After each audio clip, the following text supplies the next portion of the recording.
Make and sell wood signs. Signs. Everywhere there's signs, as the old Creedence Clearwater Revival song used to say.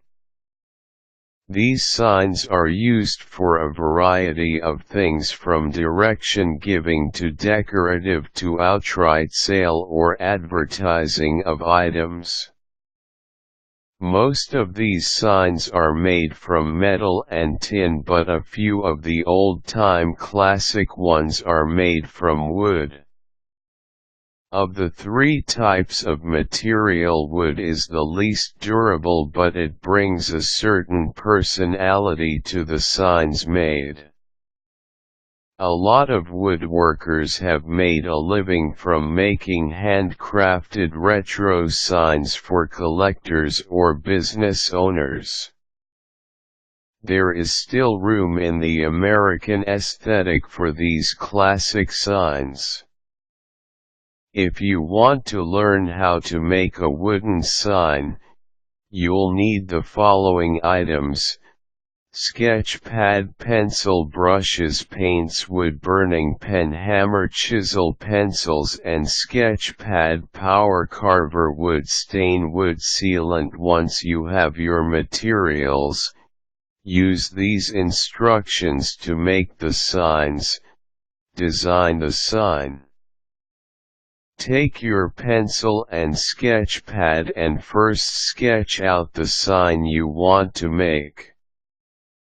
Try to make a scale guide at the side of the sketch so that you have an accurate representation of the sign. Keep in mind that when you start carving the sign on the wood, the tiniest of mistakes will cause you to scrap that piece of wood and start all over again.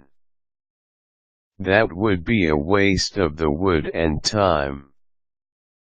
Choose the wood.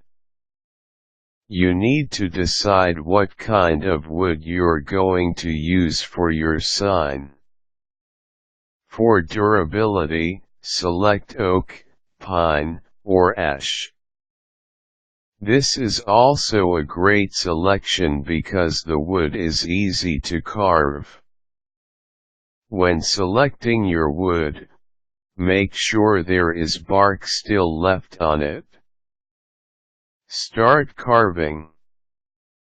Take the design you created from step 1 and begin carving your sign. Use a hammer and different sized chisels for the different lines you'll be using for the sign. Wide chisels are best for outlines for raised letters and designs, then use the smaller ones for details and finishing. You can also use a power carver as well. Carvers are best for carving, engraving and sanding, and if you're not too used to a chisel, a power carver will serve your purposes better. Burning. A wood burning pen is also great if you want to burn designs to the signs. This is great if you want that rustic, primitive look for your signs. Wood burning pens are also relatively easier to use than a chisel set or a power carver.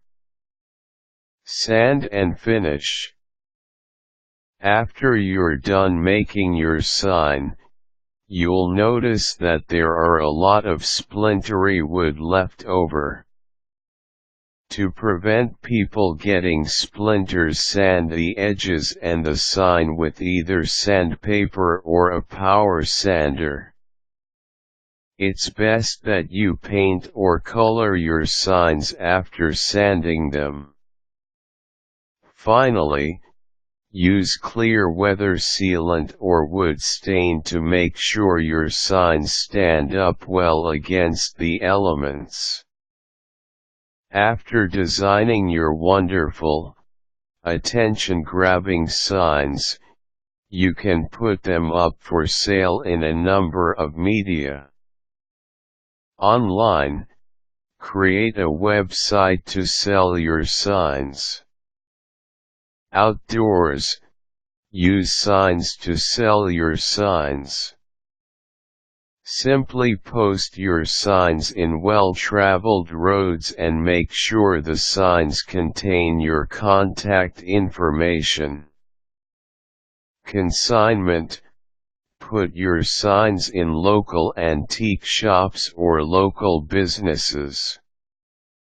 Sometimes the signs will sell themselves, so make sure you put them in highly visible areas.